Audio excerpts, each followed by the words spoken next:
புதுச்சேரி சொக்கநாதன்பேட் பகுதியைச் சேர்ந்த 32 வயதான இதயகிரி மேட்டுப்பாளையத்தில் உள்ள தனியார் உணவு நிறுவனத்தில் பணியாற்றி வந்தார்.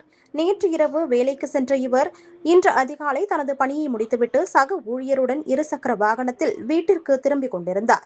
அப்போது மேட்டுப்பாளையம் கனரக வாகனங்கள் நிறுத்துமிடம் அருகே வந்தபோது சாலையில் இருந்த வேகத்தடையில் இருசக்கர வாகனம் ஏறி இறங்கியுள்ளது. அந்த நேரத்தில் பின்னால் வந்த குப்பை அள்ளும் வாகனம் திடீரென இருசக்கர வாகனத்தின் மீது மோதியதாக கூறப்படுகிறது. இந்த விபத்தில் இருசக்கர வாகனத்தில் சென்ற இருவரும் தூக்கி வீசப்பட்டு சாலையில் விழுந்து பலத்த காயமடைந்தனர். அருகில் இருந்த பொதுமக்கள் உடனடியாக இருவரையும் மீட்டு கதிர்காமம் அரசு மருத்துவமனைக்கு அனுப்பி வைத்தனர். ஆனால் மருத்துவமனையில் பரிசோதித்த மருத்துவர்கள் இதயகிரி ஏற்கனவே உயிரிழந்துவிட்டதாக தெரிவித்தனர். இதனையடுத்து அவரது குடும்பத்தினர் மற்றும் உறவினர்கள் சோகத்தில் ஆழ்ந்துள்ளனர். மேலும் படுகாயமடைந்த மற்றொரு நபருக்கு மருத்துவமனையில் தீவிர சிகிச்சை அளிக்கப்பட்டு வருகிறது. இந்த சம்பவம் தொடர்பாக வடக்கு போக்குவரத்து காவல்துறையினர் வழக்கு பதிவு செய்து விபத்திற்கான காரணம் குறித்து தீவிர விசாரணை நடத்தி வருகின்றனர்.